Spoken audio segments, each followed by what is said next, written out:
Welcome, everyone. I'm really happy to see everyone here at our final webinar related specifically to YALSA's competencies.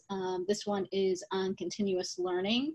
And before I just mention who our speakers are, I wanted to just go over a couple of housekeeping things, which most of you are probably familiar with. Everybody should be muted during the facilitation and the presentation, and that way we can make sure their background noise is kept to none. So if you aren't muted, just look in your bottom of the screen and you should see a mute, and you can click on that and it will mute you or unmute you. If once we're open up to questions, you should feel free to unmute yourself. Feel free to chat through the whole session. I'll be watching it and making sure if there's questions or things that come up, we get them answered. This is being recorded, and so tomorrow I will send out the recording information to everyone else, along with other links and the evaluation and information on getting a certificate of attendance. If you didn't see the chat, I'll go back to that for a minute. The chat link is at the bottom of the screen as well, and just click on that and the little box will open. On the top, if your chat is attached to the window, to the actual presentation window, you can click on the down arrow on the left and pull out, and it will actually separate itself so you can move it around if you would like to. All right, that's all I'm going to say for the housekeeping. I want to welcome Casey Rawson and Ness Shortley to our webinar. They are our presenters and to be talking about continuous learning, the public librarian's instructional role. And Casey and Ness, along with, your name went out of my head, your other students who have worked with you, Casey, Mara, have published a book both online and self-published. It's available online and also through Lulu, on public librarians' role in pedagogy of public librarians' role in for youth, and teaching and instructing and learning in public libraries, the why, what, how, so to speak. So I'm really excited that they were able to facilitate this webinar. I'm not going to say any more about them, and I'm just going to turn it over. Casey and Ness, go for it. Awesome. Thank you, Linda. And thank you all for being here. I know that your time is precious, especially here at the end of the year and in the holiday season. So we really appreciate you spending some of that time with us. As Linda mentioned, we hope that you will contribute to the chat throughout today. Whichever one of us is not talking, we'll try to be interacting on that chat window. So if we see something, we can try to pull it into our conversation that way, or just respond directly into the chat. So as Linda mentioned, my name is Casey Rawson. I'm a teaching assistant professor here at UNC Chapel Hill School of Information and Library Sciences. I've been here in various capacities at UNC in the library school for about 10 years now. First as a master's student, then as a doctoral student, then as a postdoc, and now as a professor. So my expertise is in youth services, kind of across school and public libraries, and also research methods. My preferred pronouns are she, her, and hers. You can find me on Twitter, and I put my handle there, but I will just warn you that if you look for me there and follow me, I don't tweet that often. I describe myself as a Twitter lurker. I like to read things on there, but I don't actually post that much. So that is me. Before coming to Skills, I should mention that I was a middle school teacher, and I have a master's of arts in teaching as well. So in addition to the youth services piece, I also have expertise in teaching and learning more generally. So Ness? All right, I'm Ness Shortley. I just started a couple months ago as a middle school librarian at Horton Middle School in Pittsboro, North Carolina. We have grades 5 through 8, so one elementary grade and then all the traditional middle school grades. I graduate from UNC Sills on Sunday, so yay, that's exciting for me.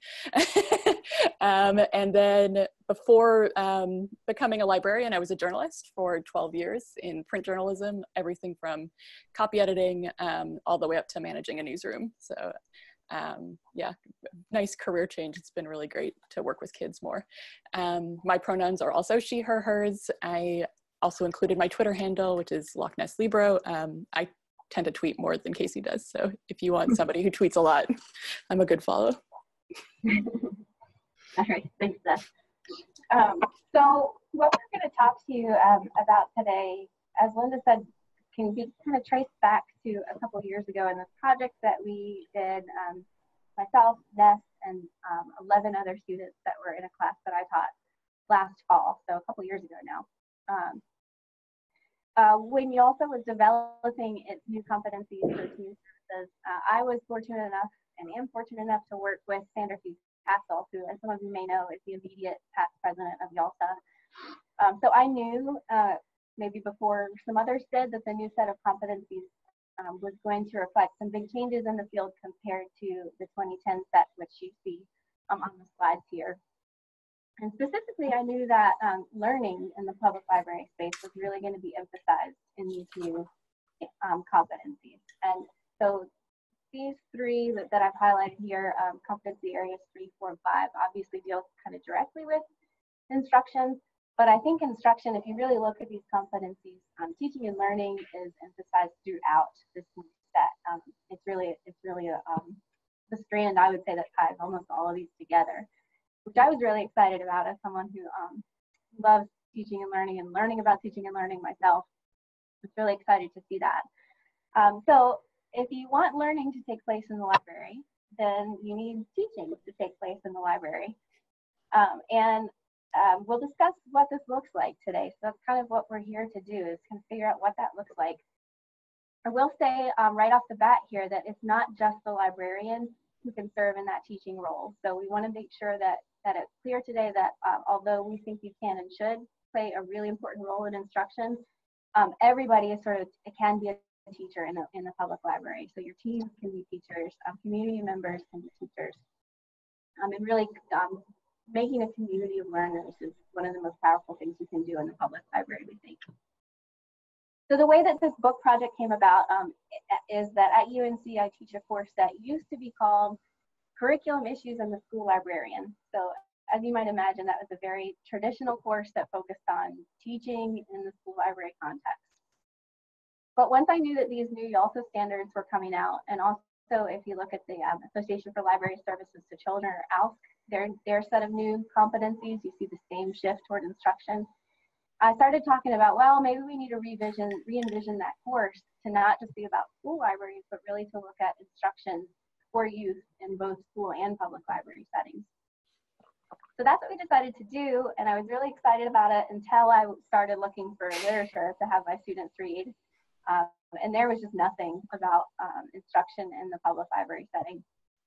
I did find a lot of books, and you're probably very familiar with these books yourselves, that had titles like 50 awesome teen programs for your public library. But that wasn't really what I was looking for. A lot of the programs in those books definitely would teach teens something, but the learning in those books wasn't really the focus, right? The learning was seen as sort of incidental to the main purpose, which seemed to be like getting people in the door. So I was looking for something more than that. And I just, like I said, I didn't find it. There are individuals who are blogging about this. There are individuals doing amazing things, but there wasn't a single resource. So eventually I decided that if I couldn't find a book like that, then the main project for our course was going to be actually making it. And I didn't know at the time how much I was biting off when I made that decision, but I really thought I did. I'm going to let Ness tell you a little bit more about how that kind of works. Yeah, so it was a big group effort. Like Casey said, there were about 12 of us in the class, and we each picked a topic that we were interested in to write about. So we could do like collaboration, which is what I wrote about, learning theories, assessments, all kinds of different topics. And then we each wrote our chapter. We got feedback from each other and from Casey, and then submitted that to her in fall 2017, I believe. And then we kind of, Casey worked on writing introduction and concluding chapters at the same time as we were submitting our chapters to her. And then she kind of did content edits and worked with some of my colleagues on revising their chapters.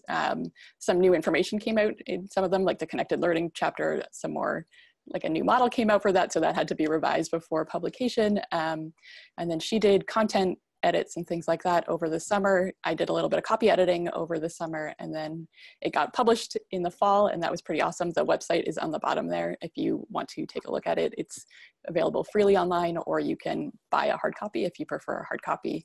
And what was really helpful for me in reading it is that each chapter has at least one real world example of the topics that we were discussing in the chapters in action. And some of the chapters have more than one example. So I thought that was really helpful for maybe people librarians who aren't used to thinking about what they do in the library as instruction. And Ness downplayed her own role there, but I'm just gonna, like, she gets so many props from me because she copy edited the entire book. She mentioned earlier that she used to work in journalism, and like, for the life of me, in my 35 years, I cannot speak like M dash and N dash and things like that. So I'm super grateful to her for doing all that work. It was a lot. So that's the book. I wanted to kind of back up a little bit here before we start talking about instruction and talk about what it even is. Like, what do we mean when we say that? That was one of the first questions that we had to grapple with in the class, because as I said, there's not a lot out right now other than our book that really looks at defining what that is and what that looks like. The most that we can say, or that most that we could say at the beginning, is, well, it probably doesn't look like instruction in a school library, and it probably doesn't look like instruction in an academic library. So what does it look like? I'm going to talk a little later about co-learning and the importance of that, but I'll just mention here that from my perspective, starting this class, it was kind of an intimidating place to be in, because I didn't have the answer to that question when we started the semester either. So I was in that co-learning space, right? We were figuring this out together as the semester went on, and that was a little scary, but it was also really exhilarating and fun. So what did we come up with? So first of all, the word instruction, if you think about that, it might conjure up like this very traditional image of sort of desks and rows with the teacher at the front.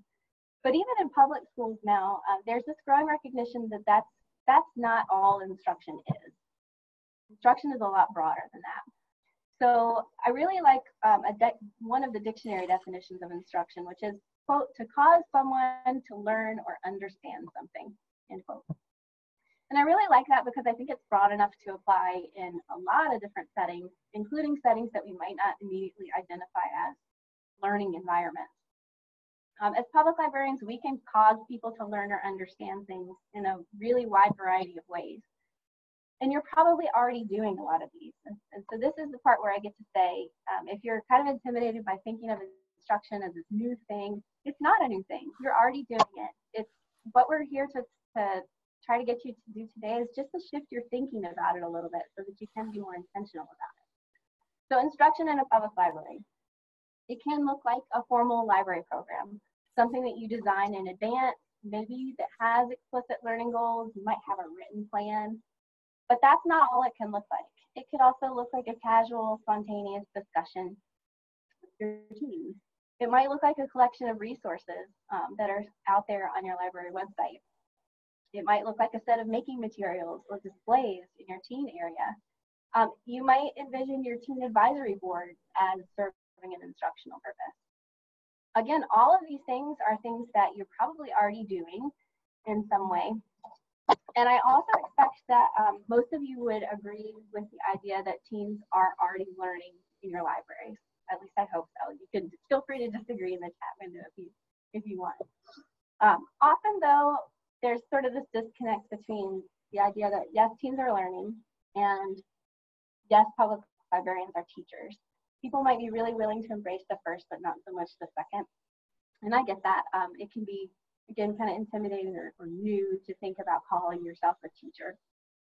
But our argument is that by embracing that instructional role now, when the field is sort of trying to figure this out, we get to play a role in defining what that means in the public library space. We don't have to be limited to what a teacher has meant in the public school system or in any other situations where we might have encountered teachers, right, instructors.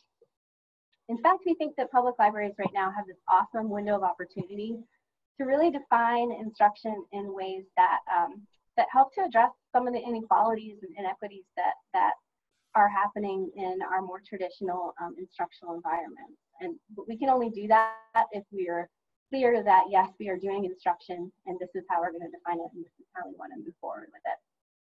Seeing some people in the chat section who are saying that they're already doing some of this, and that's awesome. We love that.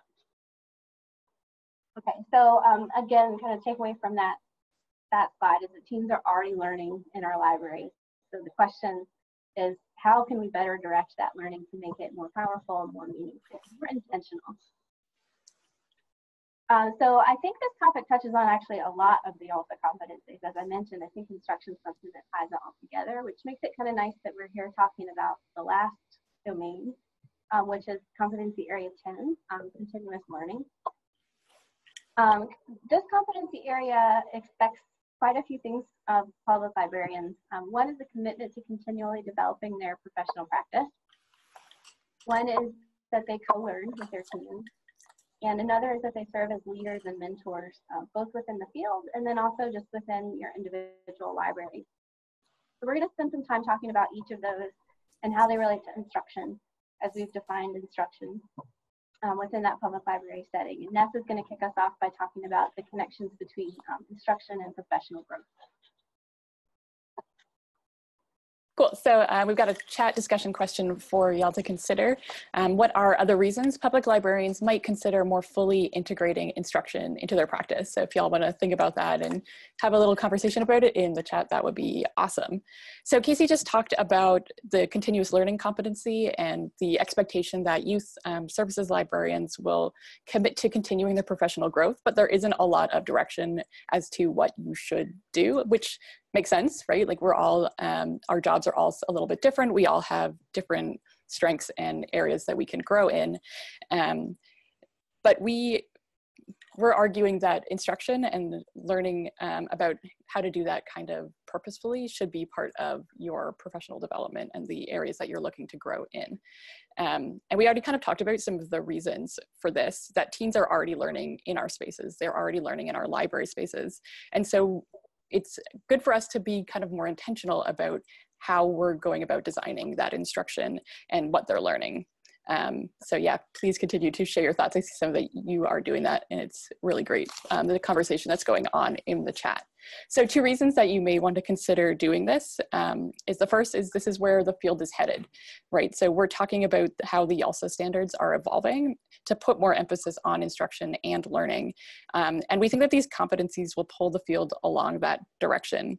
But we also see this as recognition that from YALSA, that this is what public librarians are already doing. We're already doing instruction. We're already teaching the teams in our spaces. You can see those shifts kind of also happening at ALSC, like Casey mentioned earlier. And if you look at professional journals and go to conferences, you're also kind of starting to see that language of teaching and learning become more prominent. And so we also believe that, as I'm sure all of us do, that information literacy is just really important to not only our young people, but that's what we'll focus on here. And when we use that phrase, we're kind of talking about very broadly encompassing the skills and knowledge that people need to find, access, evaluate, and use information, and also the dispositions they need to transform that information into something that's meaningful to them and useful to them and to their communities. So, and schools, I know just from being here a couple months, right? Like we do teach some of this, but we can't do it all by ourselves. Teens need more than we can equip them with. So we've been asking ourselves, what are the skills and knowledge that teens need, that public libraries are equipped to provide that they may not be getting anywhere else, including at school? Yeah, it's not necessarily about duplicating what's already being done, because school libraries do have a really valuable role. And obviously, unfortunately, school librarians are not everywhere. I mean, and we know that that's a reality too. But it's really about looking at our communities and at our teams, talking to our teams, and figuring out what they need, and then how can we provide that. So, yeah. Sorry. I was going to say some of the in the chat there was a lot of great stuff about not duplicating what teachers are doing and what school librarians are doing, and the acknowledgement that a lot of schools are eliminating librarians and information literacy skills and instructions. To think about it when you're doing outreach, maybe partner with colleges. You could have a great, Desiree had a great point about maybe a partnership between the school, college, and the public library. That could be really interesting and really great. And and having the idea of a continuum of learning in the whole community across different organizations like the school, public libraries, 4-H, Boys and Girls Club, etc. So there's a lot of potential for collaboration here for sure. Okay. So then we moved on to the teens first learning outcomes. So YALSA has also been asking these kinds of questions that we've all been asking ourselves and kind of thinking about how we can do this really well. And they recently released a set of learning outcomes for teens based on those new YALSA competencies that we talked about earlier. That link at the bottom will take you to the whole document, but these are just two that we're focusing on, creativity and community. And we wanted to highlight these two because we think they do a really good job of showing what public librarians can teach that is distinct from what us in the schools are teaching about information literacy, right? So in particular, when you're looking at these outcomes, you might see a lot of dispositions such as flexibility, innovation, openness to risk-taking, and empathy. And then you see some outcomes related to helping teens develop leadership and communication skills. And we kind of think that you can view this document as analogous to like learning standards documents like Common Core or the next generation science standards that you might be familiar with. So when we're talking about being intentional about what teens are learning in your spaces, we think that this document is a really great place to start and kind of like your best first step when you're thinking about these things. And so many teens are probably already gaining some of these skills from their experiences in your library, but how much more could they be getting out of our programming if we really rethink programming and services to explicitly guide them towards these goals and really be intentional, starting with what we want our outcomes to be before we start designing programming. Just as an aside, we don't have time to talk about this today, but that type of instructional design that Ness is talking about, starting from the goals and then working backwards to figure out your instruction, that's called backward design. So I'll just toss that out to anybody who's looking for a great model to help them plan this type of learning. Google backward design. It's really great. Or look at the chapter in our book. That's also really great. Yeah, yeah, for sure. Okay, thanks. So co-learning with teens. This is something I'm super excited to talk about because I think that this, for sure, if I was in a public library, this would be what I was most excited about doing in terms of instruction. I know it's a cliche to say that when you teach, you learn just as much from your students as you teach to them, but that is a cliche for a reason, and it's true, it's basically. So another way that instruction connects with that continuous learning competency is in this expectation that library staff co-learn with teens. If you don't already view what you do as instruction, that can be really intimidating, again, because it's hard to jump into something and not feel like you're necessarily prepared. It's hard to jump into something and feel like you don't necessarily have the answers from the beginning. I'm here to tell you today, and we're here to tell you that that is okay. For one thing, there is no such thing as a perfect teacher. I hate to break it to you.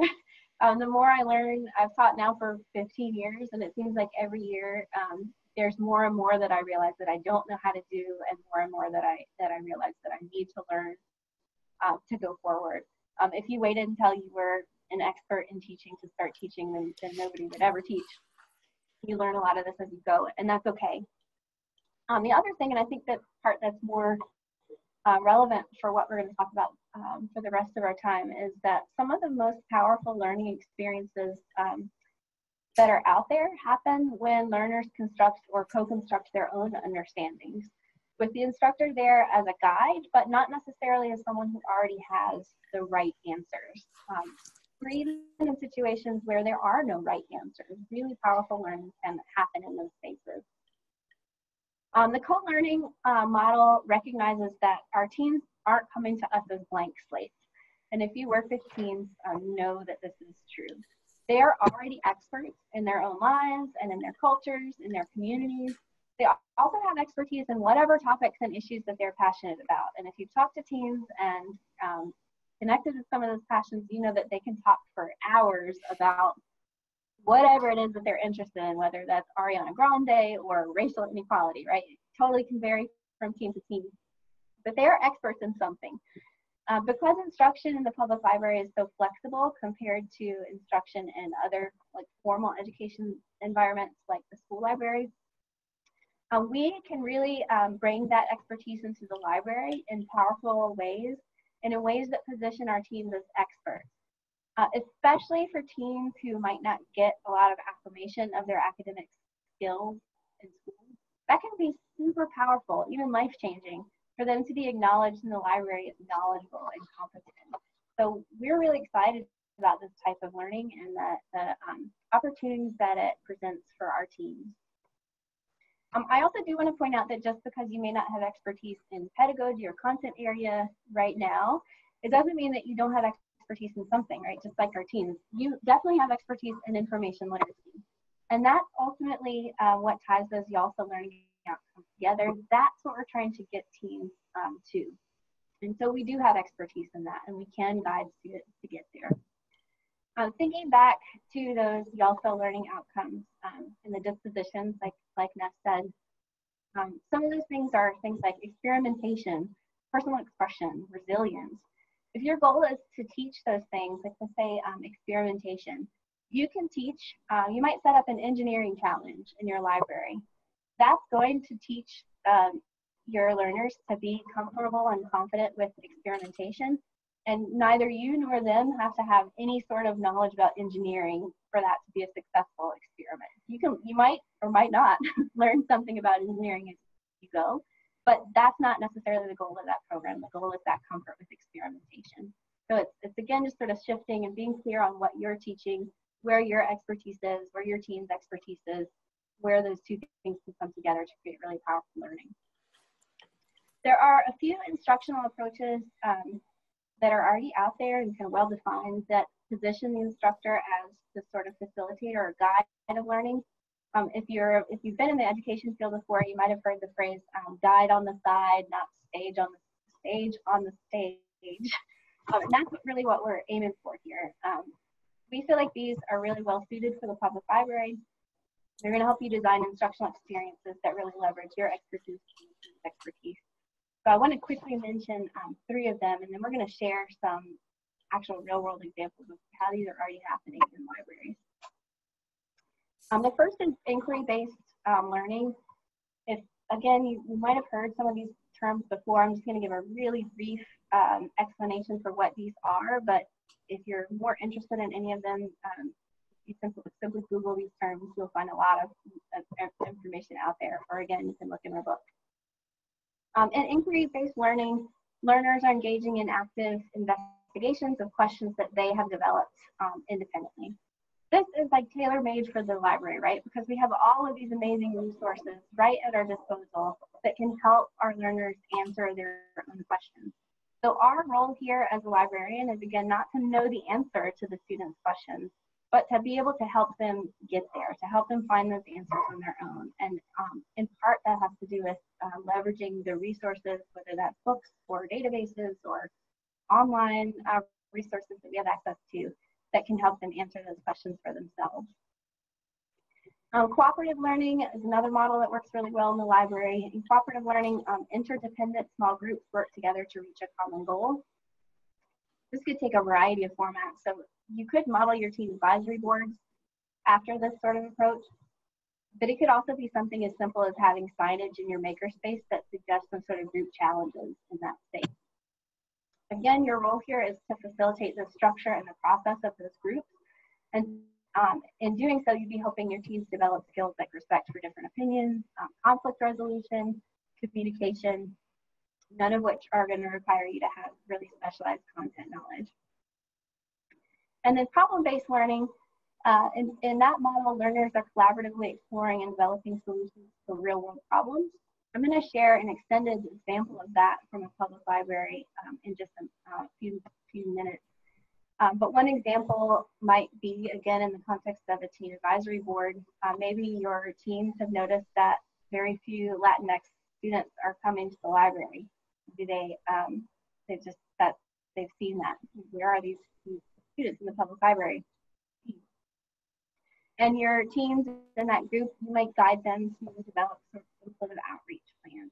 That's a real world problem that the teams have identified and that you can then facilitate them solving in some way. Problem-based learning works best with problems that don't have one right answer. So again, even though it can be uncomfortable to not necessarily know where the learning is heading, this is really powerful instruction for teens that is ultimately going to develop their own self-confidence and their own knowledge that they can solve their own problems. They can have impact on the real world. Hopefully, as I've talked about these, you've noticed already some connections between the YALSA learning outcomes. I haven't been an eye on the chat, but if you would like to share something that you've seen, you can. The text here is really small, I know. We want to show this as much as possible because we really think this document's the best place to start when you're thinking about instruction. So again, go there, look at the document. I just wanted to point out here that, again, that when your goal is something like teens are able to display self-confidence, which is the first learning outcome under the leadership domain, it's really hard to think about how you could teach that in the sort of traditional sit and get librarian talks at teens and then everybody goes home model, right? This type of learning that's described in these YALSA learning outcomes is active and dynamic and collaborative. And so our teaching also has to be active and dynamic and collaborative. It's not the traditional type of instruction that you might automatically think about when you think about that word. That word has some connotations that we need to just divorce ourselves from in the public library context. So the more that we get practice with this, we also need to think about how we're going to share our successes and challenges with our colleagues. So Ness is going to talk a little bit about that in the context of leadership and mentoring. Yeah, so our chat discussion for this next little bit is, how do you envision helping others in your library or in the profession to embrace this instructional role that we've been talking about? So the new YALSA competencies really ask teen services staff to serve as both leaders and mentors. And we think that by kind of embracing this instructional role that we can do both. So since we're relatively new to thinking about what we do as instruction, we have a really great opportunity, like Casey was mentioning before, to kind of collaboratively decide and define what that means to us and what that means in a public library space. In the same way that school libraries and academic libraries have done for years now, right? So this could seem like a lot of responsibility. It seems like a lot, but we don't necessarily have to talk about individual librarians, leading national task force. Leadership can come in a lot of different forms. So you could go to conference sessions, both locally and nationally. You can do formal or informal professional development or PD in your library. You can write journal or newsletter articles, or you can talk about it on social networks like Twitter or on blog posts. So there's a lot of ways that you can kind of contribute to the conversation without having to do it on a huge national stage that can seem maybe a little bit intimidating. And we do want to emphasize that this leadership role can take a lot of different forms and a lot of different levels. It's important at the local level in your library, it's as important there as it is at the national level. And these individual conversations can be a really powerful form of advocacy, because you can change people's minds at the individual level and just show them how passionate you are about this and make a real impact in your own space. So then now Casey's going to talk about some programs that are already happening. This next one is really cool. I'm really excited about it. Yes. Okay. So we're going to share 3 examples that are also written up in the book, but we're going to give a little bit more detail in some cases than what's there. These are examples from public libraries that are already practicing all of these amazing models of instruction that we've been talking about. While we talk about these, we'd love for you to discuss in the chat window what skills and knowledge would you need personally to design, lead, and assess programs like these in your library. Again, the focus of today's webinar is continuous learning, so we'd like you to think about what we're sharing in light of that. Like, what are your own continuous learning needs in relation to instruction? What would you personally need to be able to get there, to feel confident doing something like this? And I know from the chat that many of you already are. So, like I said, you are never done in your learning as a teacher. So even if you feel competent with a lot of these already, what is going to be your next step to move forward? So the first example, like Ness said, this is just amazing. This comes from a fairly small branch library in the Charlotte-Mecklenburg system in North Carolina, and a librarian named Jamie Rory there. When he was new to his job, which was just a few years ago, the teen services librarian, and he approached his supervisors with the idea for a Dungeons and Dragons program in his library. And initially, his supervisors discouraged him because their library community serves predominantly African American and predominantly lower income teens. And his supervisors didn't think that that community of teens would be interested in Dungeons and Dragons. And I should mention here that Jamie Rory is himself an African American man and an avid D&D player. So he didn't give up, thankfully. Instead, he went back and he spent some time thinking about what such a program could teach the teens.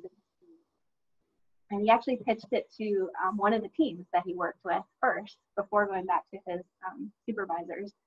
And then when he went back to his supervisors again, this time he pitched the program as an instructional opportunity for their team. And he talked about how it could teach teens things like imagination, problem solving, storytelling, quick math, and teamwork. So now, just a couple of years later, this is now a twice weekly program at that library.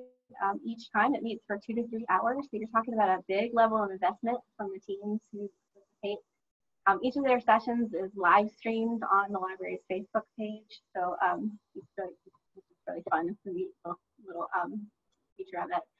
It is attended mainly by teens of color, as you can see in the picture here. Jamie recruited a volunteer dungeon master from the community. So he's not personally the one who's leading, like planning these games. He's got a volunteer from the community who does that. But there is now a core of about 8 teens that come pretty much every time, plus a rotating group of folks who routinely fill the 12-person registration limit. Sometimes there's a wait list. Players who attend for more than one session are given their own pair of dice to officially welcome them to the group. So they're really trying to build a community around the game. And also players are invited to create their own D&D character. And I'm going to talk more about that element in a second because I think that's really one of the most powerful aspects of the whole program. Jamie himself is really excited when he talks about this program and is really eloquent in talking about what the teams have learned. I've got this quote from him here. After a session, I can hear our teams talking about their adventures. They discuss what they would have done differently and what they're planning to try next time. With D&D, they determine what happens to their character along with others who have that same sense of freedom. They get to determine how the world sees their character and how they or their character would react to a certain situation.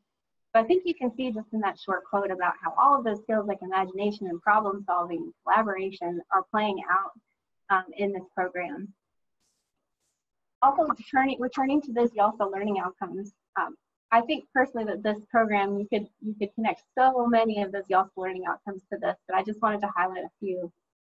This definitely teaches the teams involved to think flexibly as situations in the game change or as the dungeon master introduces new challenges or shifts to the story. Teams need to think about how they're going to respond to that and they need to strategize. They're engaging in personal expression, especially through the creation of their own characters. Jamie talks about how invested these teams get in their D&D characters. He has teams who have drawn them, who have created these elaborate backstories written down for their characters, teams who feature their own characters in stories that they've written. So it's really gone way beyond the game to building artistic and literacy skills among these teams. It sharpens academic skills. So one thing Jamie has talked about is the fact that many of these teens leave the game and they want to read fantasy, sci-fi, graphic novels related to some of the themes that they come up with in the game. There's also things like problem solving and quick math they're developing. And then of course, through all of this, they're connecting and collaborating with their peers and with adults. They're building that really strong sense of community, which of course has a lot of its own outcomes like communication skills, conflict management skills, those soft skills that we were talking about in the chat window earlier. So this is just one extended example of a program. Ness is going to share a one-shot program that also we think has a lot of these YALSA learning outcomes. Yeah, so this is the Lego Challenge Disaster Island in Milwaukee. A children's librarian named Peter Blensky created this, and it was designed for a late elementary audience. It could, I think, very easily work for tweens and teens, especially if you added like an engineering challenge or a STEM challenge to this. But for this program, he invited the participants to create a deserted island from Legos for about 20 minutes. So they spent 20 minutes building up their island however they wanted. And then each participant was asked to pull a disaster card from a hat. And the disasters range from everything from like a zombie invasion to a volcano erupting on the island. And then they had time to kind of shift their island or change to how they would deal with whatever this horrible circumstance, zombies or volcanoes or whatever was. And they thought they had to think about how they would protect their island or any people that were on their island from whatever this menace kind of was. So there was a lot of things that they had to think about, they had to problem solve, but it was still in a kind of a more fun environment. Also, Legos are great, right? And a lot of us already have Legos, so that's a thing that we can do really easily. And so this addresses a lot of those YALSA outcomes in a very small time frame. So teens were able to experiment, prototype, and test ideas. They could test it based on what they were thinking about, or they could also, test it with, they could talk with their peers, they could talk with adults in the room. They could show perseverance and how to work well under pressure, since there was a time limit to this challenge. And then they could also practice a bunch of workforce skills like time management, which I know with my middle school students can be a problem that they haven't quite learned how to solve yet, and also problem solving. So we haven't talked about assessing learning yet today. We probably won't have time to get into a really detailed that, but we wanted to kind of underscore that if you think about what your learning goals are for the program ahead of time, it makes it really easy to figure out how you should assess and what kind of skills you should be looking for at the end of your program. So when you think about programming and services through that instructional lens, evaluation just becomes richer than counting heads, which is kind of a traditional way of like how many people have shown up, of evaluating a program. Because if you set those learning goals in advance, you're also suggesting how they should be evaluated, those programs. So I think that can make it a lot easier. Also with selling these instructional ideas to maybe your bosses or your supervisors. I know it's been helpful for me in doing that. He's got one more example, yeah. Yeah, thanks. And I know we had a question about oh, cool. How to assess, especially these sort of soft skills. Assessment in a public library is, again, something that we're sort of still figuring out. There's actually a group called Project Outcome that's working on this, that they've worked with some public libraries to try to figure this out too. But I think when you're talking about instruction, a lot of times assessment of those sort of skills is going to look pretty informal compared to the type of assessment that often happens in like a school library or an academic library or some other formal education space. So often it's going to look like observation. It's going to look like you walking around the library and getting a feel for what's happening. It's going to look like conversations with your teens after the fact. So of course, you can also do sort of more formalized things like surveys or suggestion boxes or exit slips. So you could have each teen participant answer one question on their way out the door. And there's lots of short ideas, but often it will look a lot maybe less structured than what's happening in the school library. But that doesn't mean that the data that you're getting is any less important. So it is really important that if you're planning for these learning outcomes, that you're also trying to figure out whether your learners are reaching them or not, because otherwise you don't know if your program was a success or not. Yeah, and exit tickets are really popular in schools, and they can easily be modified for a really quick, just finger on the pulse, thumbs up, thumbs down, did it work? Yeah, photos, videos, that's great. Yep. And obviously these are easier. It's easier to think about how to assess these types of things if you have an ongoing program like the Dungeons and Dragons versus a one-shot like this Lego. And your assessment strategies would have to be different depending on the nature of what you're doing. And it's even more so if you're doing something passive like group challenge ideas just set up in your makerspace, right? You're not even necessarily going to be there. So thinking about what assessment looks like in that situation is going to, again, be different.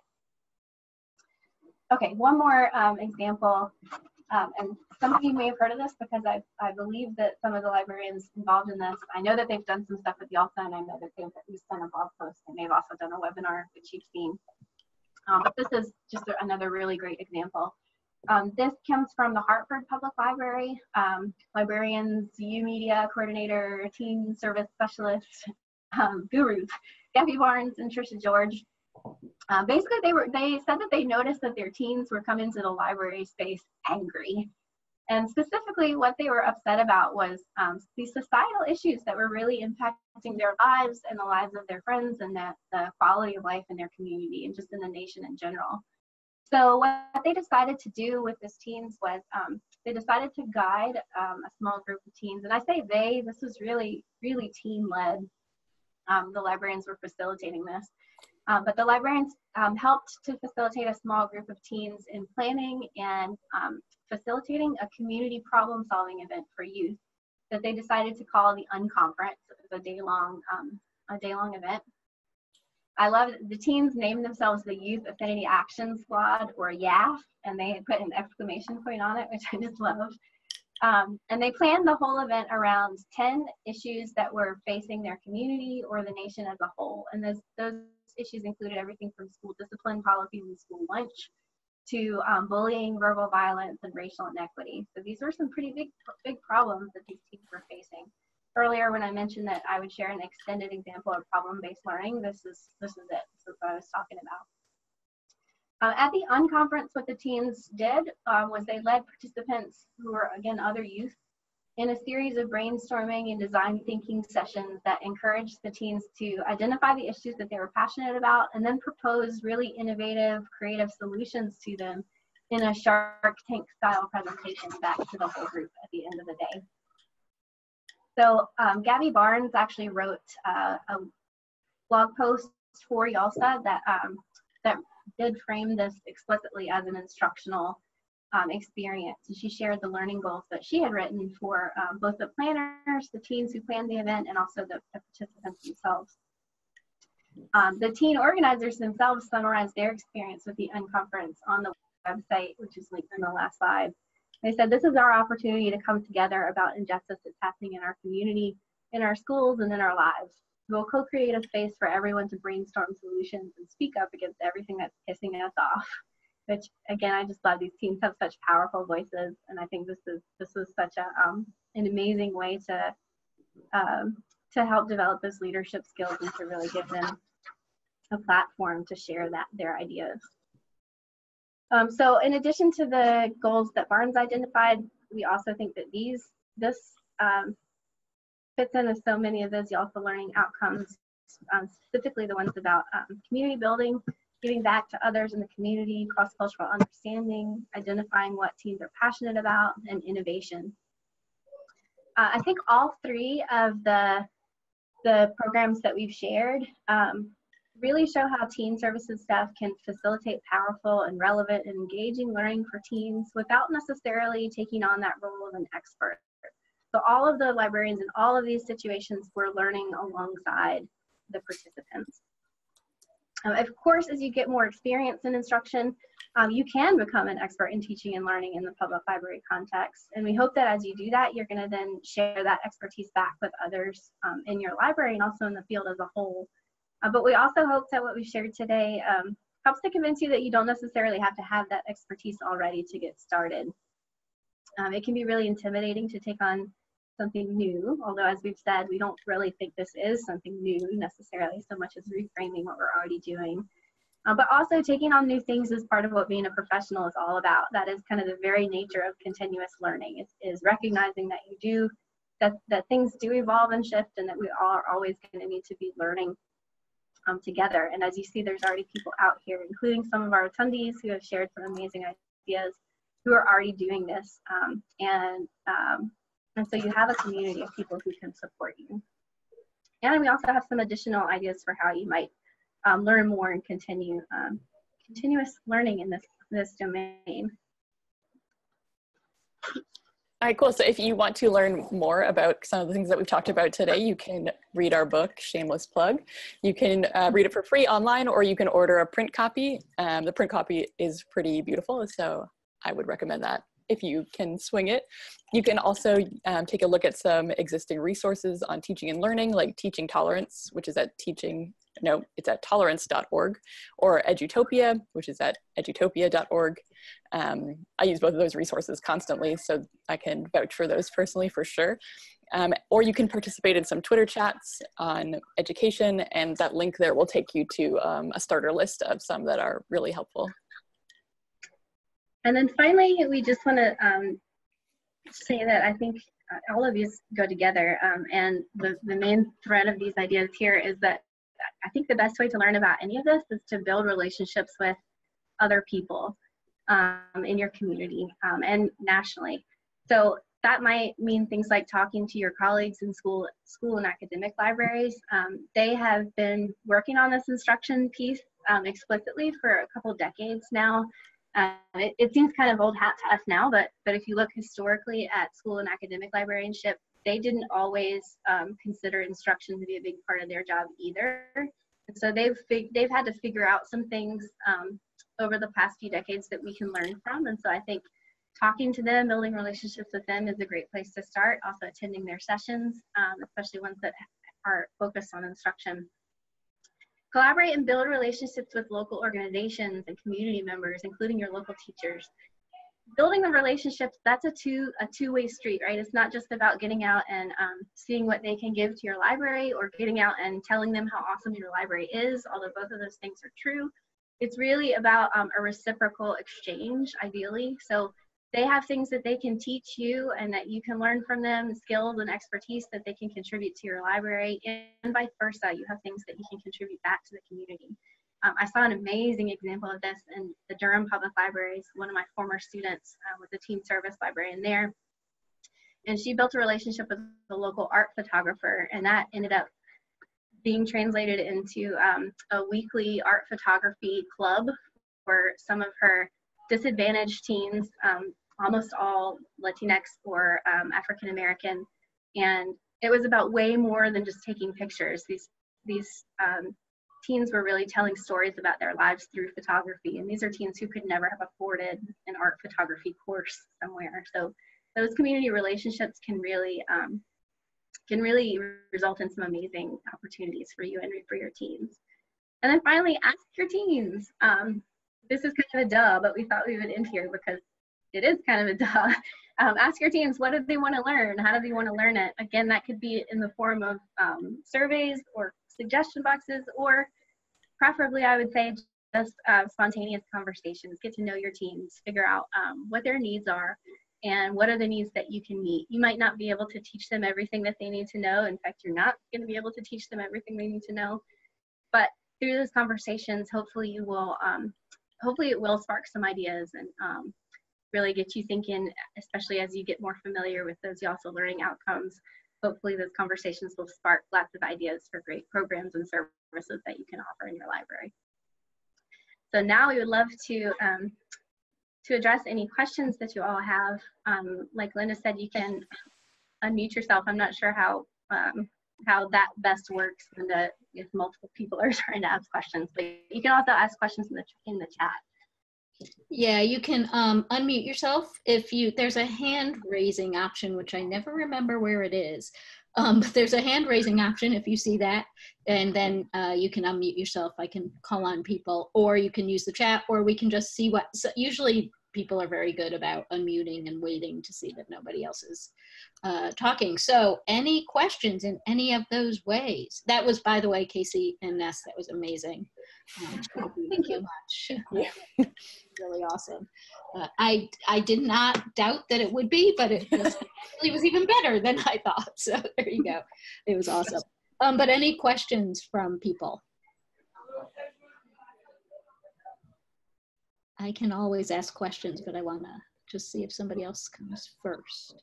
While we're waiting for questions, I'll just share that next semester, I'm teaching the same course again, and this time we're going to do a similar project, but with specifically focused on STEM and STEAM instruction in the public library. So if you have any, really? Go ahead, sorry. If you have great ideas, or you're doing something, or know somebody who's doing something in the public library in that area, I would love, love, love to hear from you, and my students would love to hear from you, because we're going to be kind of exploring it anew next semester. That's really exciting. I can't wait, and I have some ideas for you, so I'm gonna Great. So, I would love to hear them. but I actually have a question about, as people maybe are going to ask some questions. I'll ask the first one is, do you have suggestions on, because I think part of what's hard with all of this, people have said it is others in their community, their library, their community, whatever, don't see the library staff as instructional either. So how to start to articulate that and help people understand the value. Do I make sense? Yeah, absolutely. I think, oh man, this is such a big question. Yeah, sorry, you have 4 minutes. Go. No, and I'll just share a couple ideas. I will say that there is, again, shameless plug, a whole chapter on advocacy in the book. But I think our practice is our best advertisement, and the more that we can show the value of what we're doing through just doing it, that's going to be our best form of advocacy. I also think our teams are often our best advocates. So even better than us saying, oh, I'm teaching these amazing things in the library, is hearing the team say, I learned these amazing things in the library. So thinking about how to get them to share that. And again, sometimes that's rolled up into the program itself. So thinking about something like the unconference, that's pretty that is advocacy, right? And it's learning. Ness, do you have something to add to that? No, but I kind of agree that I said no, and then I'm going to continue talking. That the teens can really be great advocates for us. I know some of my students have done that and been able to advocate for increased resources and clubs and things like that in my library just in the couple months that I've been here. So I think tapping into your teens is a great resource. That's awesome. And I was just thinking, as you both were saying those things, that that also gives teens skills, right? That's reaching outcomes. If teens start to advocate for the library, then that's part of the outcomes that you could be working towards. So that's pretty exciting too. Yeah, absolutely. I mean, as an individual librarian, you're only going to be able to reach so many people, even if you're doing amazing advocacy work. So the more people you can get involved to share that message, the better. Yeah, and I think the other idea where you were focusing on things people are already doing is, if you start with what you're already doing and think about how to reframe it and think about it in this instructional role, you're there. You're a big part of the way, definitely. Yeah, and when you see your colleagues doing instruction, you can also point out to them, hey, what a great example of problem-based learning you're doing right now, because often they're also doing these things without necessarily knowing that that's what they're doing. So you can call it out when you see it and put the words to it so that they know that that's what they're doing. I love that. I hadn't thought about that. That's awesome. All right, any final words, any last questions? We're reading about teacher cards, but I don't know if that's, is that what those educators cards were? You were literally talking about library cards? I was actually thinking about like trading cards, because it was, I was thinking, could that work like as a way to, because it was in that relationship conversation, and I was thinking, did they use trading cards to build relationships with community members? But no, we literally mean library cards, which is also good. Sorry. All right. Well, thank you, Ness and Casey. That really was awesome. I will be posting this, like I said, tomorrow, the recording of this video. Tomorrow, you'll also get an email with all the follow-up information about the evaluation and the certificates and things like that. Also, this is the last of YALSA's free webinars for non-members. However, we just launched a subscription service for our webinars. So if you are not a YALSA member and you're interested in continuing to get to be able to access the live webinars, we're going to have a low-cost $59 a year for 12 webinars and the archive. So that might be possible. That's actually less than the YALSA membership and less than YALSA and ALA together. So I will be putting that in the email as well. Thank you all for being here. That was really great. Casey and Ness, thank you. Have a good rest. Thanks for having us. Yep. Bye. Bye, everybody. Thank you. Thank you.